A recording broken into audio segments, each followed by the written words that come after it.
자, 지금부터 우리가 시작할 내용은 선생님 김도희 먼저 해주세요. 전기와 자기 파트입니다. 전기와 자기 파트고요. 페이지는 29페이지 시작하도록 하겠습니다.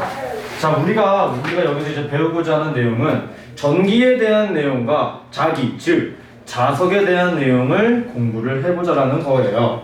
자, 그것을 배우기 전에 가장 먼저 알아야 되는 것이 뭐냐면은 여기에 뭐라고 나와 있어? 바로 원자의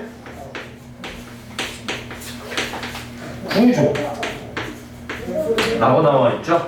즉 우리가 먼저 알아야 될 것은 바로 원자의 구조에 대해서 알아둬야 됩니다. 자, 그림 자세히 보시면은 쉽게 알 수 있는 내용인데요. 첫 번째, 전자로 구성이 되어 있습니다. 자, 그림 보시면 전자는 현재 가운데 마이너스가 표시되어 있는 거 보이시죠? 네. 그럼으로 인해서 전자 같은 경우는 마이너스를 띠고 있는데, 자, 여기서 우리가 하나 알아야 될 사실, 전자는 마이너스를 띠고 있는 건 맞는데 무엇을 키포인트로 잡아야 되는 것이냐? 마이너스 전기를 띠고 있다라고 생각을 하셔야 됩니다. 아하. 그 다음은 원자 핵이 나옵니다.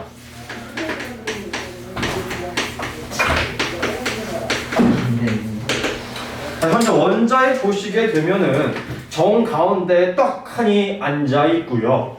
가운데에 플러스를 가지고 있는 전기를 가지고 있습니다. 근데 우리 이제 중학교 2학년이죠. 전기라는 단어를 표현해도 되지만 조금 더 고급진 표현으로 이제는 앞으로 이렇게 바꿀 것입니다. 저 전기라는 단어 대신 다른 표현으로 바꿀 거예요. 어떻게 바꿀 거냐? 전기가 이제는 앞으로 전하라는 표현으로 바꿔서 표현을 해줘야 됩니다. 뭐로? 전하로. 그러므로 인해서 전자는 마이너스 전하를 띠고 있고 원자핵은 플러스 전하를 띠고 있다라고 우리는 기억을 해주셔야 되겠죠. 또한 그림 보시게 되시면 전자는 뒤에 꼬리가 이렇게 쫙 나와 있는 걸 볼 수가 있어. 무슨 소리냐? 전자는 쉼없이 그리고 마음대로 움직일 수 있다. 즉 운동성이 존재한다라는 소리가 되겠고, 원자핵은 꼬리가 없고 정 가운데 떡하니 앉아 있죠. 그러므로 인해서 원자핵 같은 경우는 운동성이 없다라고 이해를 해주셔야 됩니다. 우리는 이 원자핵에 운동성이 없다라는 사실과 전자에서 운동성이 있다라는 사실에 대해서는 굉장히 중요하기 때문에 한 번 더 꼭꼭꼭 기억을 해둡시다. 자, 그 다음은 마찰 전기라는 친구로 넘어가 볼게요.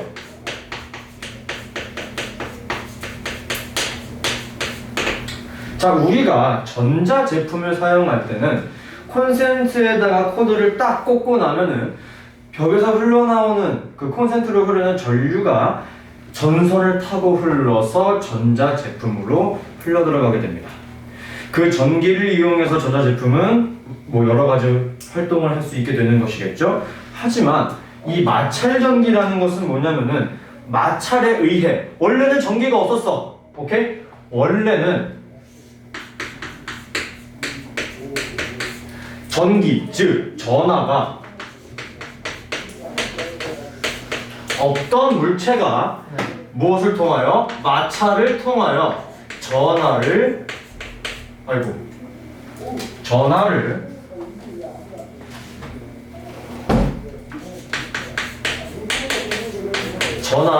띠게 되는 것이 바로 마찰 전기입니다. 이해하셨어요? 그리고 가장 중요한 게 아까 말했듯이 전자 제품 같은 경우에는 전선을 따라 전류가 계속해서 이동을 하게 되죠. 하지만 마찰 전기 같은 경우는 전기가 이동을 하지는 않아요. 그러므로 인해서 가만히 정지해 있는 전기라고 표현을 해서 정전기라고도 우리는 이해할 수 있습니다. 됐나요? 자, 이제부터는 저 마찰 전기가 어떠한 과정을 통해 형성이 되는지 단계별로 한번 가보도록 하겠습니다. 우선 전하를 어떻게 띠게 되는 거야? 마찰을 통하여. 됐죠? 첫 번째, 마찰을 일으키기 위해서는 서로 다른 두 물질을 마찰시켜야 되겠지. 그래서 제일 처음에는 어떠한 서로 다른 두 물체는 전하, 전기가 즉 없다라고 이야기를 할 수 있습니다. 맞죠? 근데 이제부터 두 번째부터는 마찰을 하게 됩니다. 두 물체 마찰. 자, 마찰하게 되면은 가장 중요한 거. 마찰. 운동성이 있는 전자가 움직이는 걸까? 운동성이 없는 원자력이 움직이는 걸까? 전자가 바로 그거죠. 마찰을 하게 됐을 시에는 운동성이 있는 전자가 이동을 하게 됩니다. 뭐 어디로 이동하는지는 이따가 예제 문제에서 풀어 알려드리도록 할 거고요. 이동을 하게 됩니다. 그렇게 되면은 결론적으로 둘 중에 하나는 플러스로, 둘 중에 하나는 마이너스로, 즉 한 친구는 플러스 전기, 즉 전하로, 한 친구는 마이너스 전기, 즉 전하로 바뀌게 됩니다. 이것이 바로 마찰 전기를 일으키는 방법과 순서라고 생각하시면 될 것 같아요. 됐나요? 네. 그 밑에 나와 있는 대전과 대전체는 뭐냐면은 원래 전기가 없던 친구가 전기를 띠게 되는 것을 대전이라고 하고요. 그 물체를 대전체라고 한다. 뭐다? 전하가 없던 친구가 전하를 얻게 되는 그 현상. 전기를 띠는 현상을 우리가 뭐라고 부른다? 대전이라고 부른다. 이렇게 전기를 띠게 된 물체를 우리 뭐라고 부른다? 대전체라고 부르게 된다. 여기까지 이해됐나요? 네. 좋습니다. 다음 페이지 넘어가 보도록 할게요. 그 다음은 전기력. 이 대전된 순서는 이거 뭐지? 예제 문제에서 알려줄 거예요. 대전된 네. 아하. 예제 문제에서 알려줄 거예요.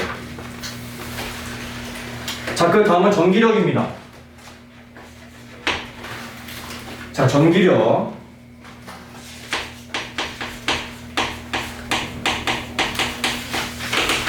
방금 우리가 대전과 대전체에 대해서 공부를 했었어.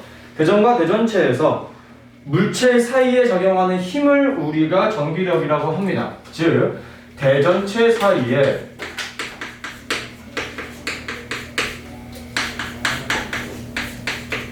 작용하는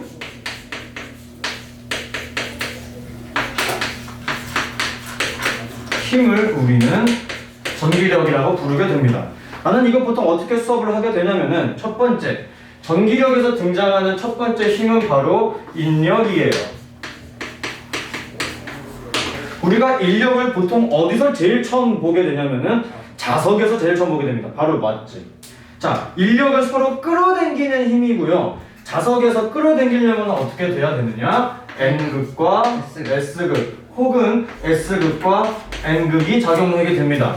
근데 현재 우리는 전기력에 대해서 배우고 있는 것이고 전하를 띠는 친구들끼리 작용하는 힘이죠.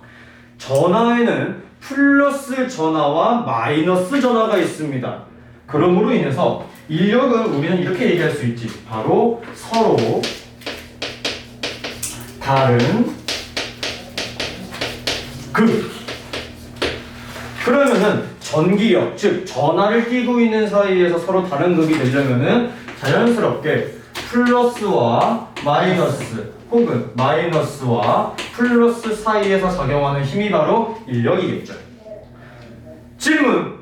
인력은 끌어당깁니까? 밉니까? 당겨. 그렇지. 그러므로 인해서 인력은 서로 당긴다. 두 번째로 나오는 힘은 바로 청력이에요. 청력 같은 경우는 자석에서 같은 것끼리에 작용하는 힘이었습니다. 그쵸? 그쵸? 서로 같은 급. 맞아요.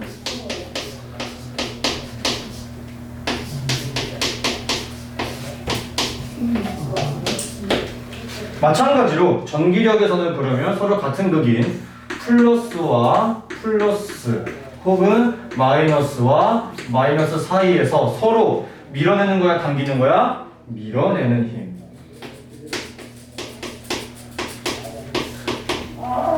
이게 바로 전기력에 대한 내용이겠죠. 근데 아주 단순한 내용인데 여러분들이 이게 시험 문제에 나오면 왜 헷갈리게 되는지에 대해서 살짝 언급을 해주자면 문제에서 이렇게 나와요. 전기력을 쓰시오.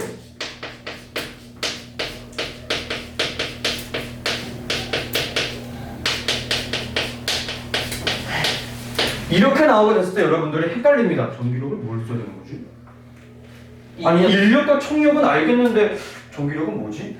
얘가 지금 우리가 칠판에 써놨고 눈으로 보고 있기 때문에 전기력, 인력과 총력 당연한 거지 라고 이해를 할 수가 있는데 막상 시험 문제에 전기력을 쓰시오라고 한다면은 인력과 청력이 바로바로 등장을 하지 못하는 경우가 대다수예요. 그러므로 우리는 이 전기력 안에 무엇이 존재한다? 인력과 청력이 이 안에 포함이 되어 있다는 사실에 대해서 반드시 머릿속에 넣고 가야 됩니다. 됐어요? 오케이. 그럼 다음 페이지 넘어가 보도록 할게. 정전기 유도.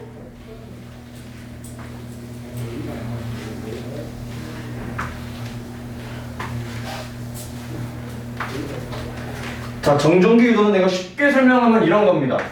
방금 배웠던 마찰 전기를 응용 그리고 활용하는 것이 바로 정전기 유도예요. 오케이? 정전기 유도.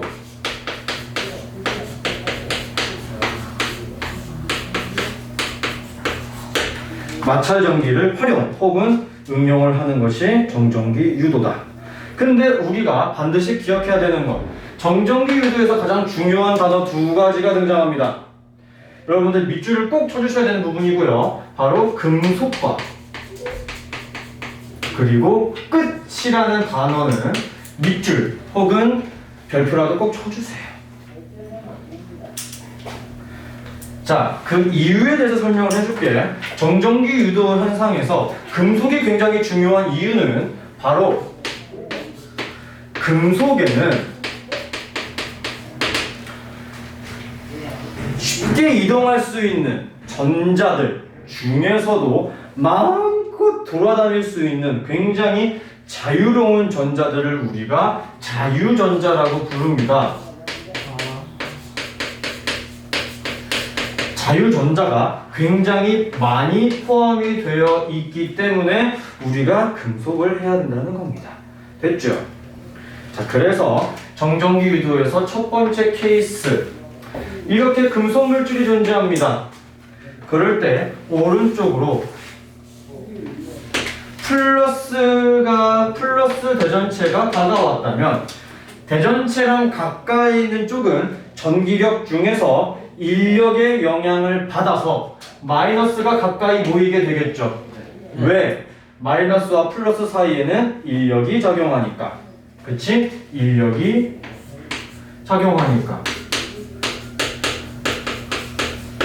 하지만 반대쪽에는 플러스만 남아있게 될 것이다. 됐죠? 두 번째, 똑같이 금속 물질이 이렇게 있을 거고 이번에는 오른쪽에 마이너스 대전체가 다가올 거야. 그러면 자연스럽게 가까운 쪽은 인력으로 인하여 플러스가 남아있게 될 것이며 왼쪽 부분에는 마이너스만 남아있게 되겠지. 자, 여기서 알아둬야 되는 키포인트, 내가 지금부터 문구 두 개를 쓸 거야. 옳은 것을 찾으면 되는 거야. 가보도록 할게요. 첫 번째, 2번 문항을 기준으로 보는 겁니다. 네. 2번 문항 기준으로 대전체와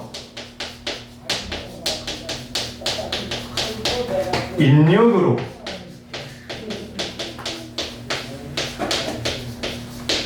원자핵이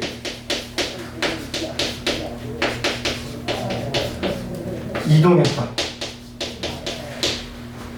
두 번째, 대전체와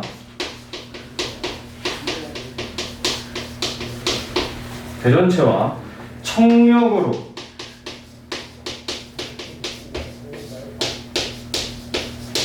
전자가 이동했다. 옳은 질문은 1번이야, 2번이야? 이거죠. 2번이죠. 무조건적으로 2번이죠. 내가 아까부터 계속해서 강조하고 있는데요. 원자 핵은 이동을 해요, 안 해요? 안 합니다. 누가 이동을 한다? 전자가 이동을 한다. 무슨 소리냐면은 1번 같은 경우에 대해서는 오른쪽 부분으로 마이너스, 즉 전자들이 이동을 했지만 저기에는 이동하지 않는 원자 핵이 하나쯤은 존재를 해요. 하지만 총합을 계산을 해보면은 플러스는 1개, 마이너스가 3개이면은 얘는 결론적으로는 마이너스 2의 전하를 띠고 있기 때문에 마이너스라고 우리가 얘기를 하는 것이고, 이쪽에는 전자가 다 이동을 했으니 플러스만 남아있게 되는 거다. 그리고 이쪽 같은 경우에 대해서는 마이너스가 있는 이쪽, 플러스가 있긴 있어요. 근데 마이너스가 더 많기 때문에 마이너스가 됐다라고 이야기를 하는 것이고, 청력으로 인하여 마이너스가 밀린 거야. 그래서 여기는 플러스만 남았다라고 이야기를 했죠. 자, 가장 중요한 내용. 그렇다고 해서 이 사이에 작용하는 힘이 청력은 아닙니다. 그래도 플러스랑 마이너스 사이에는 무슨 힘은 작용해? 인력은 작용해. 이 내용을 여러분들이 반드시 머릿속에 넣을 수 있어야 됩니다.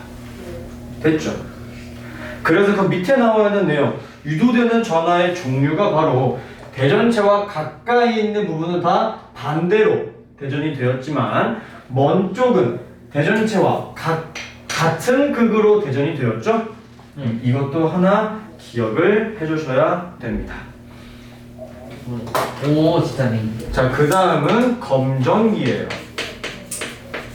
거기에 오타가 하나 존재합니다. 설명한 후에 알려주도록 할게요. 검정기 보통 그림 이렇게 그려요. 이렇게 그리게 됩니다. 저 둥그런 동그라미의 이름이 뭐냐면은 바로 금속판이라고 불러요. 금속박이 2개가 있네요. 맞습니다. 금속박이 2개나 있죠. 첫 번째가 바로 판입니다. 첫 번째 금속박이 금속판으로 바꿔줘야 되는 부분이고요. 두 번째, 코수염처럼 난 이 부분이 바로 금속박이에요. 자, 질문. 왜 굳이 금속으로만 만들어졌을까? 정전기 유도 현상이 어디서 일어나기 때문에? 금속에서 일어나기 때문에. 즉 우린 이렇게 이해할 수 있겠네. 뭐라고 써있어? 정전기 유도 현상을 이용하여 물체의 대전 여부를 알아보는 기구라고 했기 때문에 당연히 정전기 유도가 일어나려면 무슨 물질이어야 돼? 금속 물질이어야 되겠네. 그래서 이렇게 된다는 것을 알아두시면 되겠습니다. 됐어요? 좋습니다. 다음 페이지 한번 넘어가 볼게요. 32페이지.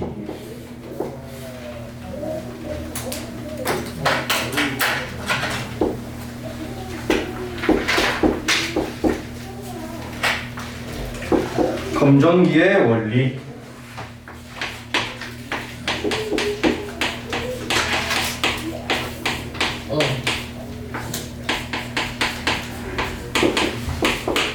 검전기의 원리 첫 번째, 이렇게 금속판, 아니 검전기가 있을 때 금속판 쪽으로 플러스 대전체가 온다면 금속판에는 누가 오겠습니까? 마이너스가 딸려 올라오겠죠. 왜? 인력으로 인하여.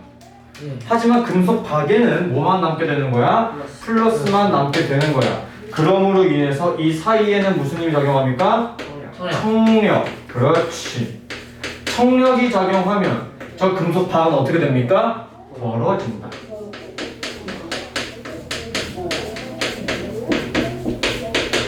반대는 뭐 자연스럽게 할 수 있겠죠? 전자의 이동 방향에 대해서만 알아두시면 되겠습니다.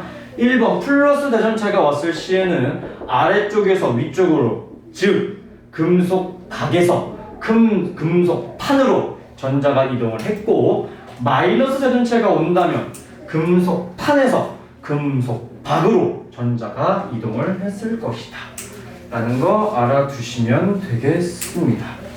자, 그 다음 두 번째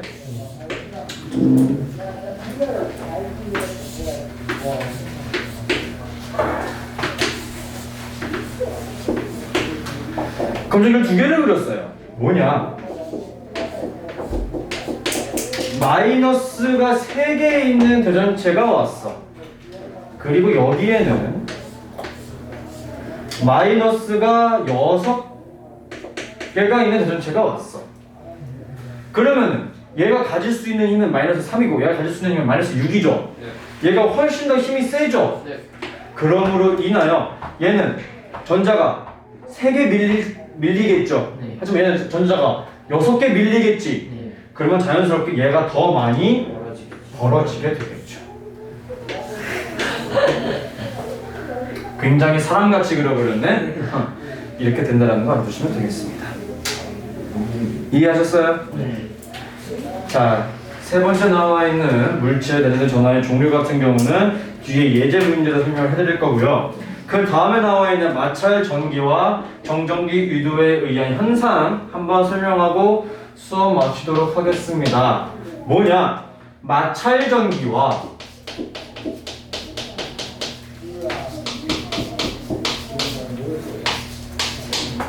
정전기 유도. 자, 마찰 전기랑 정전기 유도 현상의 가장 큰 차이점은 실생활에서 흔히 현상으로 확인하는 것과 전자기기로 활용이 된 경우로 구분하시면 되겠습니다. 즉, 마찰 전기 같은 경우는 우리 수에다 보시면 파지직 소리 나고요. 랩 씌우는 것도 마찰 전기고요. 머리 빗을 때 빗에 머리카락이 달라붙게 되는 것도 다 마찰 전기다. 즉, 일상생활과 가장 큰 연관이 있다.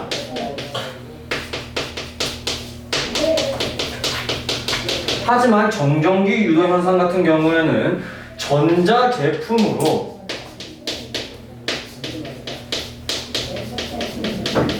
활용 혹은 응용이 되어 있다는 사실이 가장 중요합니다. 됐나요? 수업은 여기까지. 문제는 못 풀어요?